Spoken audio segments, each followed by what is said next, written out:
నటుడికి అభ్యాసంతో పాటు అధ్యయనం అవసరమే. అందరికీ వందనాలు. తెలుగు నాటకరంగ అభివృద్ధికి నేను 125 వ్యాసాలు రాశాను. అవి సంకలనాలుగా కూడా వచ్చాయి. గతంలో అవి అవిభక్త ఆంధ్రప్రదేశ్లో 23 జిల్లాల్లో 33 పత్రికల్లో ప్రచురితమయ్యాయి. అందులో ఒకటి ఈ వ్యాసం మీకోసం. నటుడికి అభ్యాసంతో పాటు అధ్యయనం అవసరమే. పాత్రను బట్టి నటుడి ఎంపిక కావాలి. నటుడి యోగ్యతను బట్టి పాత్ర ఇవ్వాలి. అప్పుడే నటుడు పాత్రకు న్యాయం చేస్తాడు. పాత్ర ఔచిత్యాన్ని నటుడు ప్రక్షేపణ చెయ్యాలంటే నటుడు పాత్ర చిత్రణ అతి జాగ్రత్తగా చేయాలి. చేసుకున్న వారికి చేసుకున్నంత మహదేవ అన్నట్లు వేసుకున్న వారికి వేసుకున్నంత వేషం మహదేవ అనుకుంటే పాత్రలు వేరు కావచ్చు. నటుడు ఒక్కడు చాలు. నటుడు ఎన్ని నాటకాలైనా ఆడవచ్చు, ఎన్ని పాత్రలైనా ధరించవచ్చు, ఎన్ని వేషాలైనా వేయవచ్చు. వేషాలన్నీ గ్రాసాలకే అంటారు. కానీ ఏం లాభం? రంగస్థల నటులు ఎన్ని వేషాలు వేసినా జీవనోపాధిగా మార్గం కావటం లేదు. అశాశ్వతమైన పాదుల పరిషత్ పోటీ నాటకరంగం ఆంధ్రదేశం అంతటా అలుముకుపోయింది. బహుమతులు, పారితోషికాలు నటులు అల్పసంతోషులై పరుగులు తీస్తున్నారు. శాశ్వతమైన వృక్షం లాంటి వృత్తి నాటకరంగం వైపు జీవనోపాధి కోసం కళాకారులు పాటుపడటం లేదు. టీవీ, సినిమా, కల్పవృక్షం లాంటి డబ్బులు దొరికే రంగాల వైపు కళాకారులు ఆకర్షితులవుతున్నారు. ఆ రంగాల్లో వేషాలన్నీ గ్రాసాలకే. ఏ రంగమైనా సరదా కోసమో, కీర్తి కోసమో, డబ్బు కోసమో పాత్రను ధరించటం కాదు. పాత్రను అన్వేషించాలి, అర్థం చేసుకోవాలి. భౌతికంగా, మానసపరంగా పాత్రను నటుడు ప్రక్షేపణ చెయ్యాలి. పాత్ర జీవితం అంతటినీ అర్థం చేసుకోవటం అంత తేలిక కాదు. పాత్ర జీవితాన్ని అంతా ఆ నాటక ప్రతిలో చరిత్రలా రచయిత ఇవ్వలేడు. రచయిత ఇచ్చిన సూచనలు, రంగస్థల సంకేతాలు, పాత్ర తన సంభాషణలు, ఇతర పాత్ర సంభాషణలు బాగా చదివి అర్థం చేసుకుని తన పాత్రను నటుడు పరిశోధించి పాత్ర చిత్రణ చేసి, పాత్ర ధారణ చేసి, పాత్ర ప్రక్షేపణ చెయ్యాలి. అన్నింటికీ మూలం నాటకపత్తే ఆధారం. తన పాత్ర సంభాషణలు బట్టి పెట్టేసినంత మాత్రాన నటుడు కర్తవ్యం తీరిపోదు. వేషాలన్నీ గ్రాసాలకే అయినా కాకపోయినా నటుడు పాత్రనే ప్రక్షేపణ చేయాలి. అందుకు నటశిక్షణ తప్పనిసరిగా అవసరం. శిక్షణతో పాటు నటనను శాస్త్రంగా కూడా అధ్యయనం చేయాలి. నటనా శాస్త్రాలు కేవలం పరీక్షలు రాసే విద్యార్థులకు మాత్రమే కాదు. పాత్ర ధరించే ప్రతి నటుడు శాస్త్ర పఠించవలసిందే. ఆధునికత కోసం నిరంతరం చదవాల్సిందే. ఏదో ఒక పుస్తకానికి పరిమితం అయితే చాలదు. అనేక పుస్తకాలు చదువుతూ ఉండవలసిందే. అప్పుడే నటుడు తన వృత్తికి, ప్రవృత్తికి న్యాయం చేయగలుగుతాడు. నటనకు మూలం రంగస్థలం మీద మీరు మరో వ్యక్తిని సృష్టించటం. పాత్ర సృష్టి ప్రారంభానికి అవసరమైన నేర్పు, విజ్ఞానం నేర్చుకోవాలి. మనోహరమైన పాత్ర రంగస్థలం మీద సృష్టించడానికి నటునికి ఎంత శక్తి సామర్థ్యాలు కావాలో ఏ ఒక్క అంశమో నిర్వహించలేదు. ఇది మిక్కిలి పరిశోధించి వెల్లడించవలసిన విధానము కావటం వల్ల ఇది నటులను ఆధారాల కోసం తమని తాము పరిశీలనలో పెట్టి ముందుకు సాగనిస్తుంది.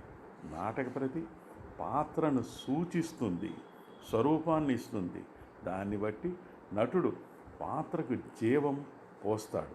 నాటక ప్రతిని విభజించి ఏ చర్చ చేయాలన్నా అన్నింటికంటే ముందుగా వచ్చేది పాత్ర సృష్టి అని మీరు గుర్తించగలరు. కేవలం నాటక ప్రతిలో వాక్యాలు బట్టి రంగస్థలం మీద అటు ఇటు తిరగటం అంత తేలికే నటన అయితే ఏమీ మీరు నేర్చుకోనక్కర్లేదు. ప్రతి ఒక్కరూ నటించగలరు. పాత్ర ఏమి మాట్లాడేది సంపూర్ణంగా నాటక ప్రతిలో వివరించబడి ఉంటుంది. రంగస్థల సంకేతాలలో కొంత వివరణలు ఉంటాయి. పాత్రల పట్టికలో కొన్ని విషయాలు పాత్ర గురించి చెప్పబడి ఉంటాయి. అయినా ఎక్కువ భాగం పాత్ర సృష్టించే నమ్మకాలు ఏవి నాటక ప్రతిలో ఉండవు. రచించిన నాటక ప్రతి నటునికి మిత్రుడు, పాత్ర సృష్టించడానికి నమ్మదగిన మార్గదర్శి. కానీ నటుడు తన యాత్రను కొనసాగించవలసిందే. నటుడు రంగస్థలం మీద మరో వ్యక్తిగా అవుతాడు.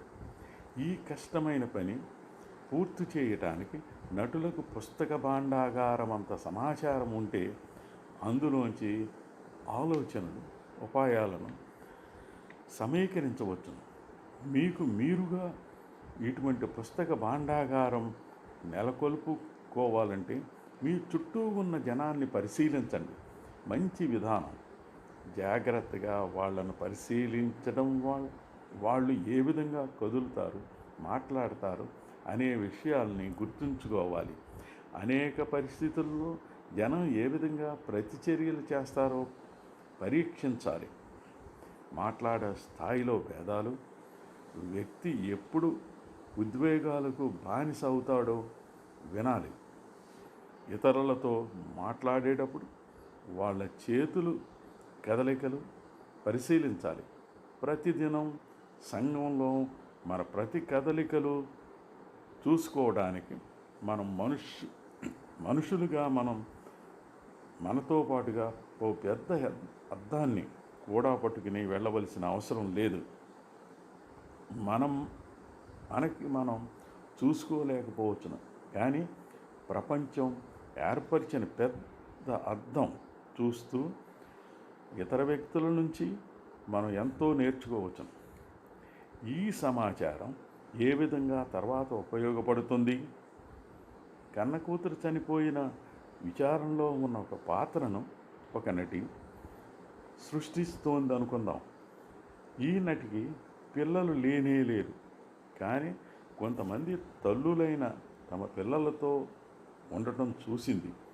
నటి తాను పరిశీలించిన ఆ తల్లి చూపిన ప్రేమ, అంకితభావం నటికి సహాయపడింది.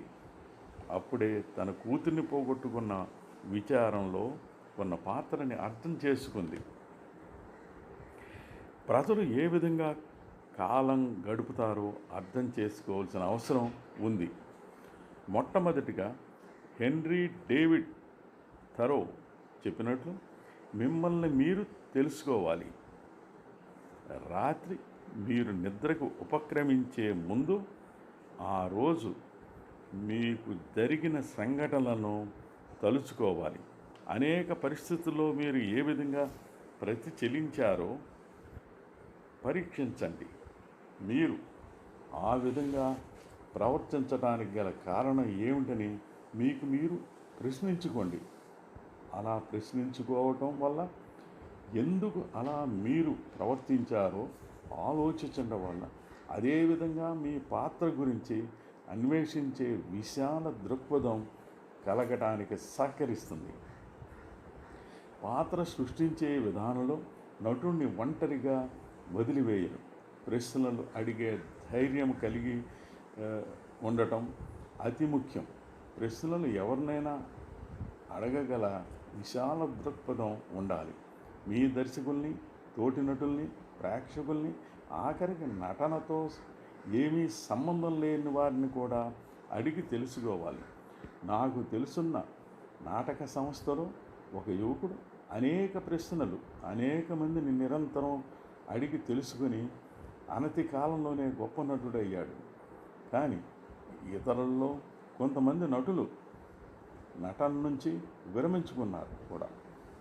ఆ యువకుడు నాతో కూర్చున్నప్పుడు అనేక వందల ప్రశ్నలు పాత్ర గురించి అడిగేవాడు. అతని దర్శకునిగా నా దగ్గర సమాధానాలు లేవు.